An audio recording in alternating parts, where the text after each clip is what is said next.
Good afternoon, everyone. Welcome back to another episode of Dojo Live. I'm Tulio Siragusa, broadcasting from Southern California.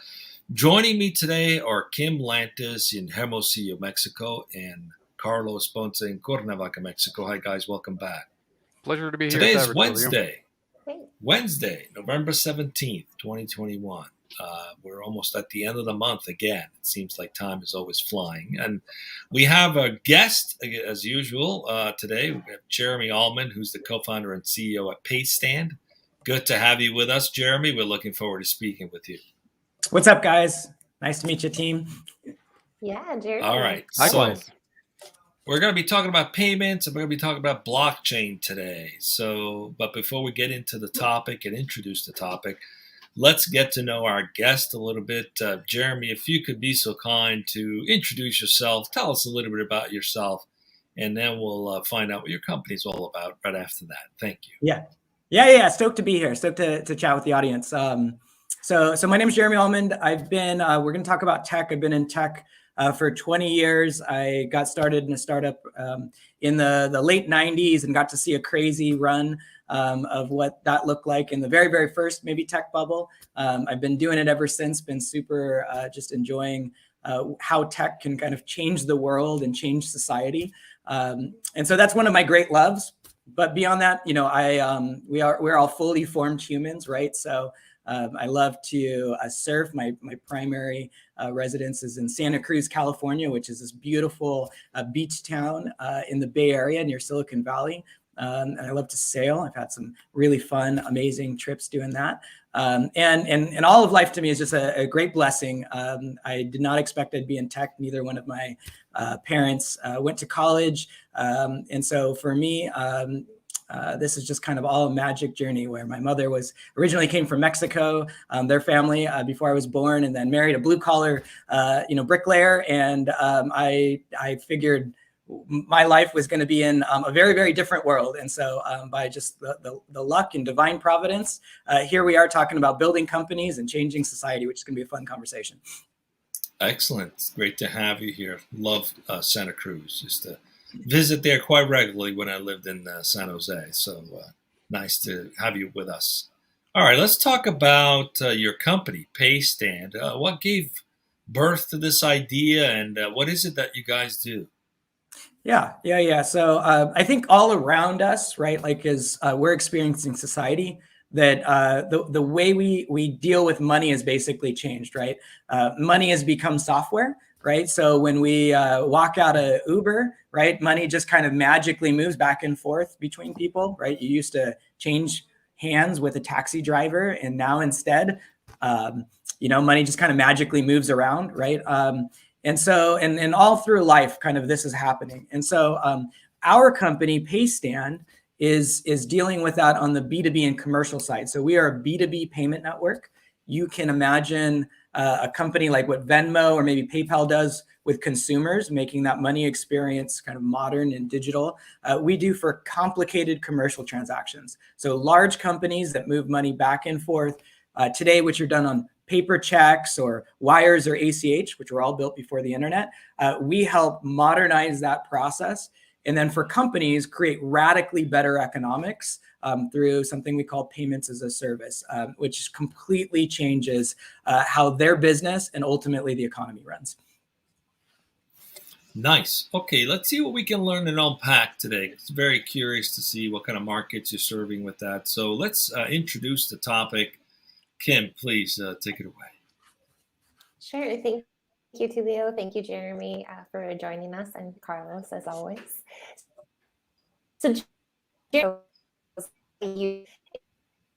how payments are. Is it just me or is Kim breaking up? I think Kim's breaking up too. Yeah. Wait. Kim, we lost you. Are we losing? Carlos, yeah, I can. Well, you want to introduce the show? Absolutely. Well, yeah, the topic. Yeah, I'll be happy to. So, Thanks. Today's topic, as chosen by our guest, Jeremy, today is how payments as a service and blockchain are changing the B2B payments. So we're going to be answering the question, how can businesses adopt cutting-edge payments infrastructure and technology to automate their enterprise cash cycle and unlock growth? First question that I have for you, Jeremy, is why did you choose this particular topic and why did you feel it was relevant for today's day and age? Thank you. Yeah. So I think, so the first, I don't know, decade plus of my career was mostly in, enterprise companies where, oftentimes what happens in companies when they're growing is they try to basically build more and more of their business digitally, right? So it's almost trite. We say this thing called digital acceleration, which just is really companies that are becoming more and more digital natively. What that means in practice is a company maybe has a CRM, like something like a Salesforce, and that's in the cloud. And they have a ERP, right? Like a NetSuite, Oracle, or Sage Intacct or something, right? So they operate all their finances in the cloud. And so all of their business is done digitally, which becomes really important in, today's kind of modern post-COVID world where everyone has to kind of operate either remotely or digitally or collaborate so the companies can compete. So all of that is true. And that's been the great narrative for businesses, let's call it over the last decade and a half. Ironically, though, the money movement side, the revenue, which is the lifeblood of the business, right? Like how the company gets paid is ultimately how they deal with payroll and bills and growing and everything else. Ironically, the revenue part, that part hasn't become digital. Right. And so I was a customer. I was at a startup that basically experienced this problem when the company got big. I then worked for a bunch of companies like SAP and other folks that tried to solve this problem. And so even in today's post, 2021 world, the money movement side is still broken. Right. Financial infrastructure is broken. And so that was, I would say, the beginning of this view that payments as a service in the business has to change for how money moves back and forth for companies to be competitive. Great. Thank you so much, Jeremy. Okay. Do we have Kim back? Yeah, that's while you look at that, let me follow up, Jeremy. So Yes. if you could paint the picture a little bit of what the ecosystem has been and where it could go, because I know that historically the challenge has been the clearinghouses. They were very limited, if not only one or two, that could clear all these transactions, right? The banks really were facilitators for businesses to move money, but the clearinghouses were the ones that were actually making everything happen. And everything was dependent on, like you said, this ACH system, et cetera.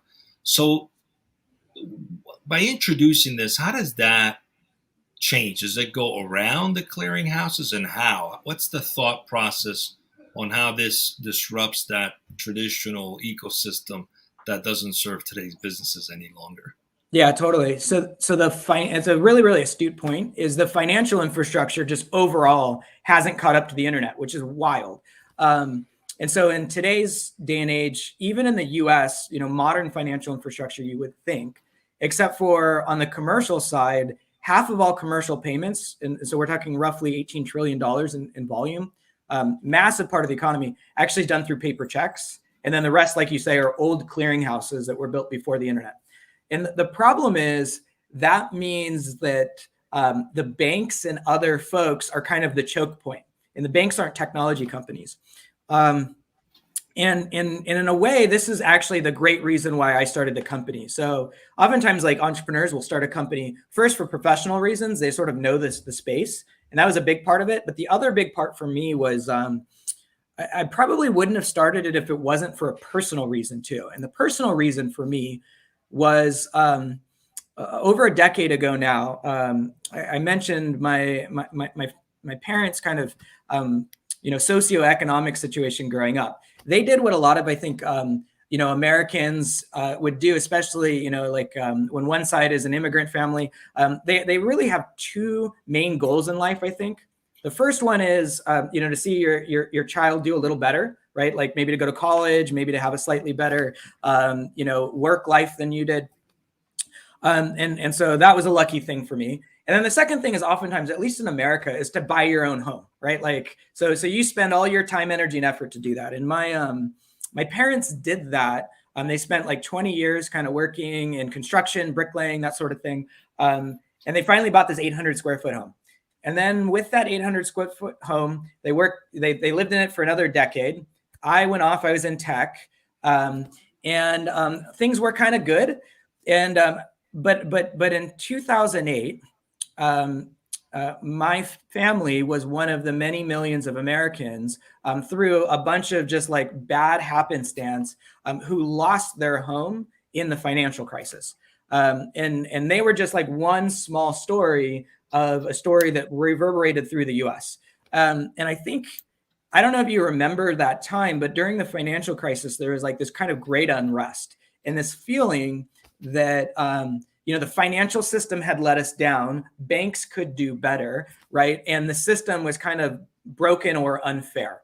And so for me, I ended up basically because of that, I went back to grad school at the time, and I did my master's thesis on why were banks too big to fail?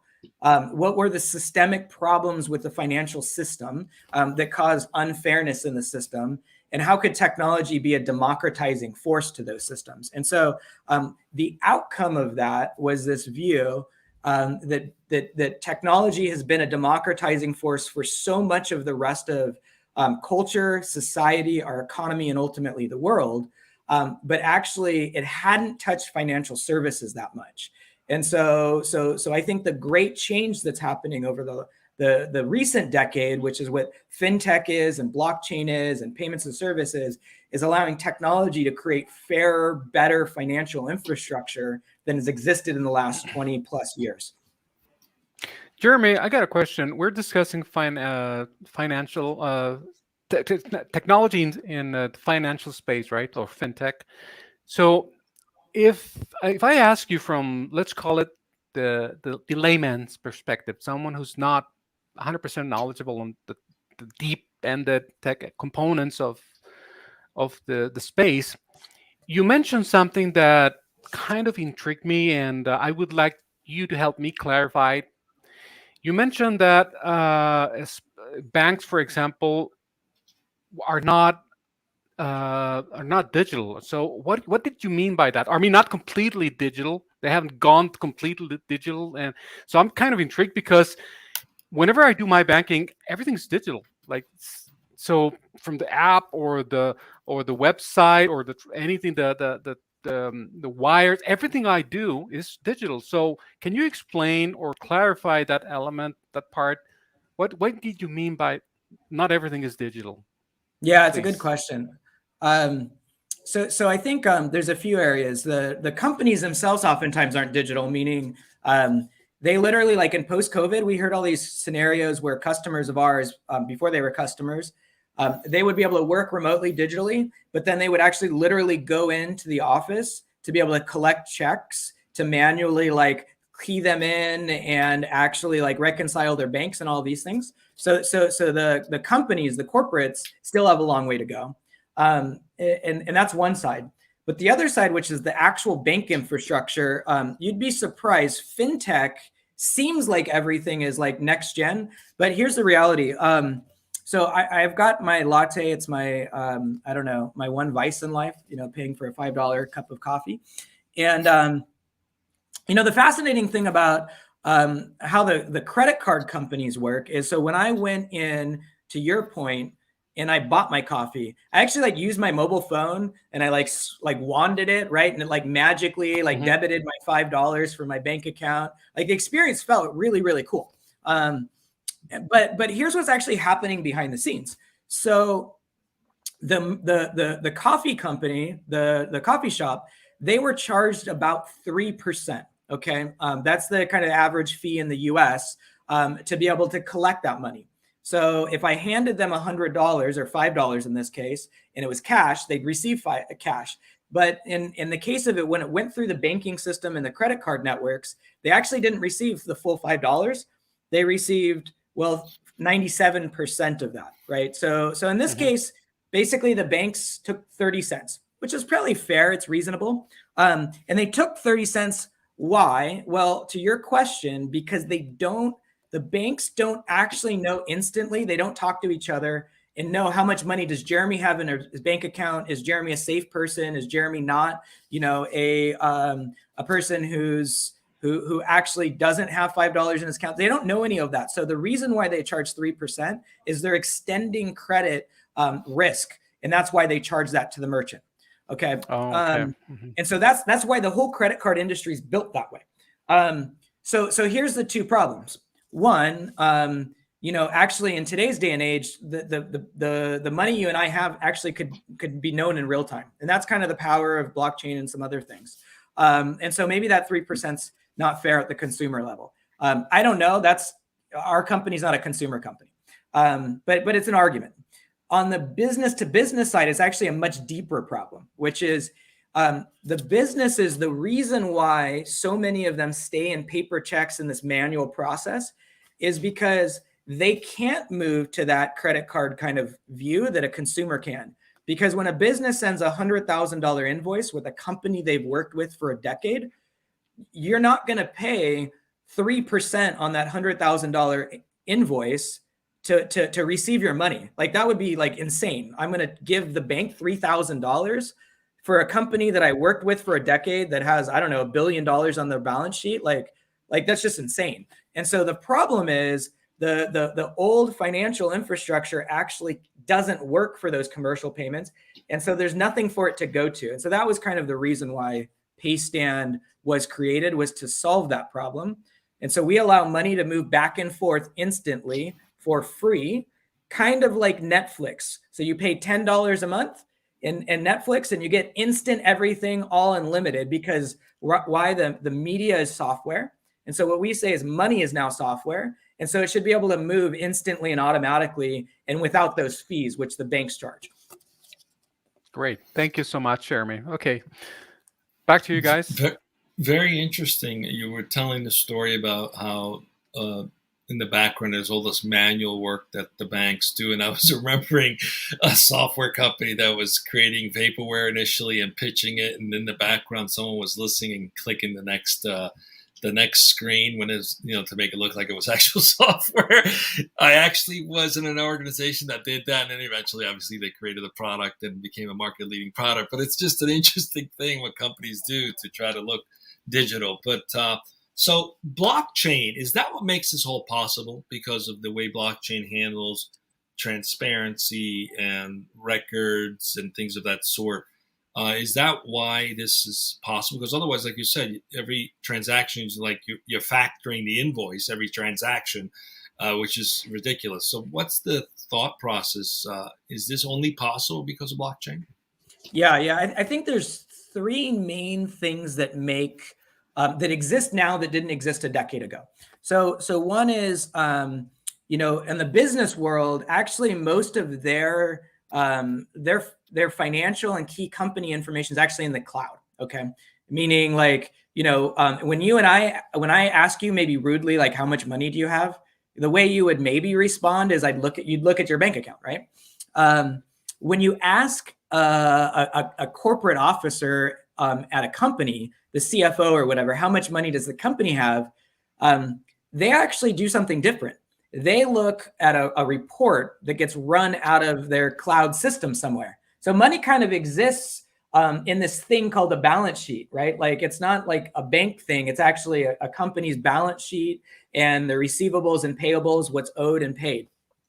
So one is this notion that the companies already think about money a little bit differently than you and I do.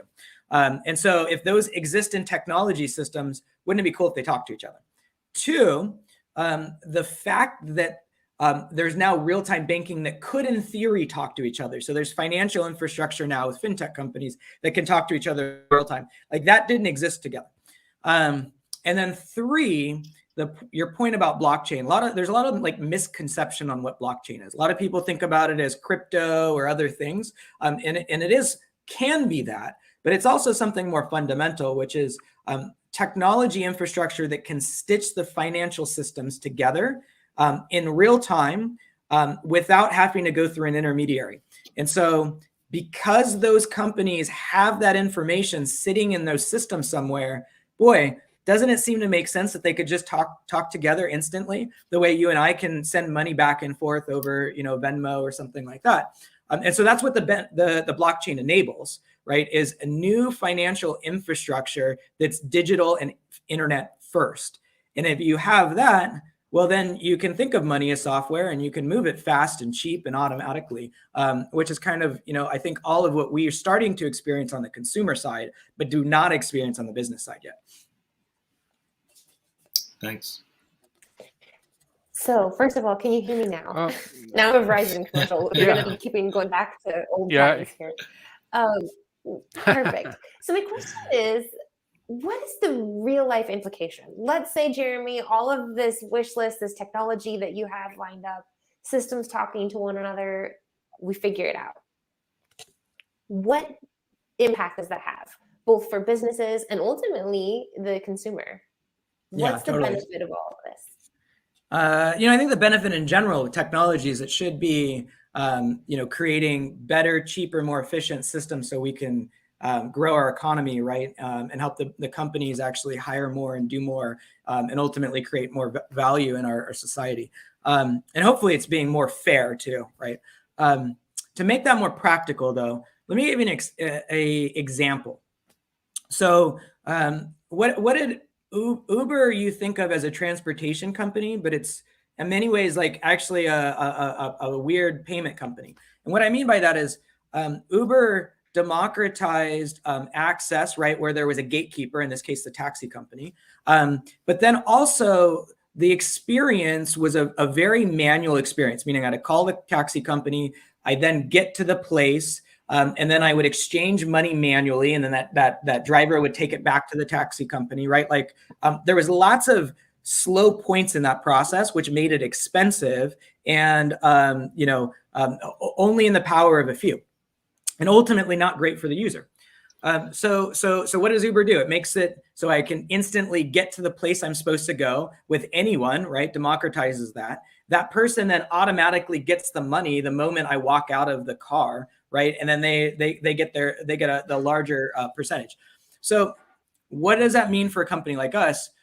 Think about it on the commercial side. So on the commercial side, an example of a company we might work with is on the supply chain. So what happens when a boat comes in, right, into the port of San Francisco, and it's got goods and services, and it's got to deliver those right to maybe a distribution center. And there's trucks that kind of move all those goods and services. And then they need to move that to the retail center, right? And so all along the way, you have the businesses which are buying, right, the goods and services. I don't know, maybe it's a pallet of beer, right? So they're buying the beer, if I'm a bodega, from the distribution center. The distribution center's getting it from the boat's getting it from the manufacturer. Today, all that happens manually, and it happens in a very, very expensive way, either because it's costly from the labor side, or it's costly from the bank fees that run all those processes. And then they've got to kind of chase all the money down. And what we're saying is, boy, that should be an Uber-like experience. And what does that allow? That allows the money to automatically kind of move more frictionless. It allows better competition with those companies because they're not changing hands and giving more money through the middle people, where the banks aren't actually doing much along that process, right? It allows them to be able to scale faster and hire more, and ultimately allow the economy to kind of work better, as opposed to it accumulate some of that money with the banks, which they're not really adding a ton of value. The credit card companies or whatever aren't adding a ton of value. So it lowers the cost. It automates the process so the companies can scale better, and then ultimately helps those companies be more capital efficient, which is great for our economy.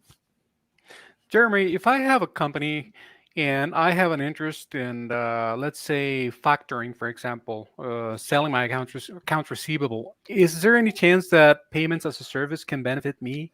Or is there a place for payments as a service in my business plan if I am considering factoring? Yeah. So it's a really good question. Maybe just not everybody knows what factoring is, so let me explain that first. So factoring is this notion on the business side. There's something that exists is a little different than on the consumer side. On the business side, you and I as a companies might agree, like, hey, I want these goods and services. You're going to deliver them. And then an invoice and a contract will say, and then in 30 days, you're going to pay me for them. Well, Mhm. that's tricky, right? Because maybe as I'm a business, I actually have to go build those things. And so I have to like pay for them before you're going to pay me for what I deliver. And so factoring is basically saying, hey, I know you're going to pay me, but you haven't paid me yet. And so I'm going to sell the fact that you're going to pay me, and I'm going to get my money early, but then I have to pay someone for that, meaning like I have to borrow more money, right? So whether it's a bank or a tech company, and that's one way to be able to help your business kind of grow faster. But it's a very, I would say in some ways, old school way, which is, again, you're extending credit, somebody on the other side saying, I'm going to give you these terms, but I'm not going to give you all, I don't know, $1,000. I'm going to give you 900 of it, right? So who makes that extra money? Usually the banks. And usually that risk, they're actually taking a lot of cream on the top. And so what we're saying is, what if you could just like instantly get paid on that day 30 instead of having to track it down? What if all of those costs that you incur otherwise make it so that you're going to get paid, you're going to get the money, and you have to borrow less of it. Maybe you still borrow some of it, but you borrow less of it. That means your company ends up having more capital, and the banks are taking less of that, right, for you to stay capital efficient. So that's kind of our hope is what banks throw financial engineering at, we're throwing technology at and saying, what your bank margin is or your credit card margin is just an opportunity for technology to give that back to companies and give it back to the economy. Well, better yet, everyone in the ecosystems agrees to the terms and the end buyer pays and everybody gets paid at the same time. That's right. How you like that? Ideally. That would change things, right? That would speed things up in terms of getting things done. In a perfect world. We're coming up right? on time. We're coming up on time, and we definitely want to spend a little time understanding the company culture a little bit. You guys recently have grown quite a bit. You've gone, I think you're doing your Series D funding, it's pretty significant size Series D funding. So you're growing and expanding. What kind of people come work for you and why? What's the culture like? Yeah, I mean, I think we tend to be a very mission-driven, impact-driven culture. First, because at the end of the day, especially in today's day and age, like there's lots of opportunity, right? Like there's lots of places you could go. And in reality, in the best skilled labor, there's oftentimes like labor shortage right now. And so what we believe is people who are aligned with mission actually are the most activated people. And so my bosses, the board, know that like I don't care about money, power, or fame.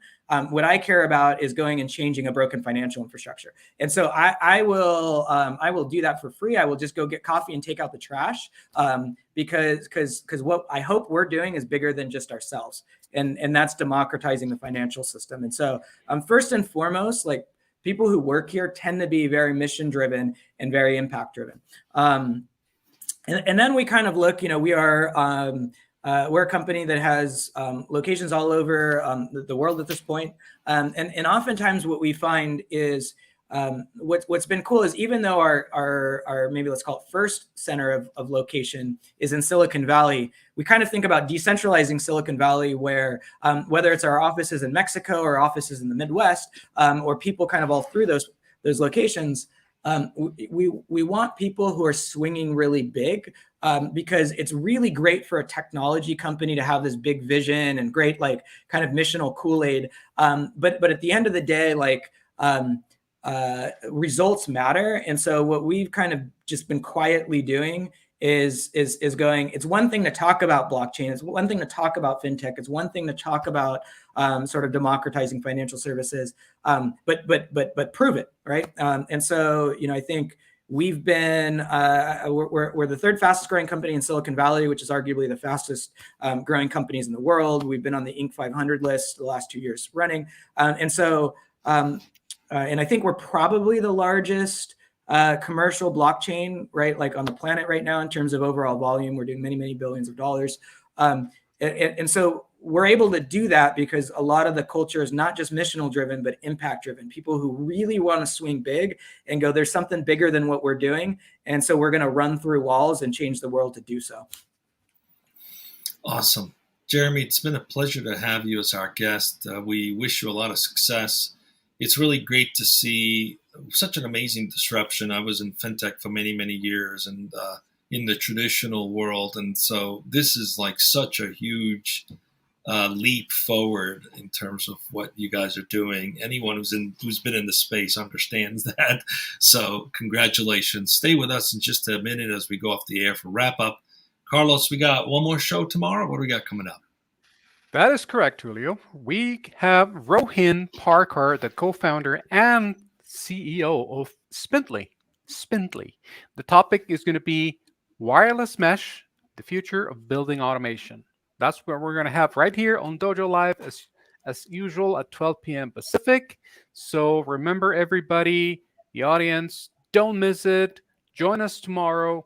Have fun, enjoy life, and be safe. See you tomorrow. We're all curious how Carlos did that without opening his mouth. I didn't, Tulio. That was my telepathy skills. You just heard me here. It was amazing. Mind. You didn't even move your mouth. It just all exactly.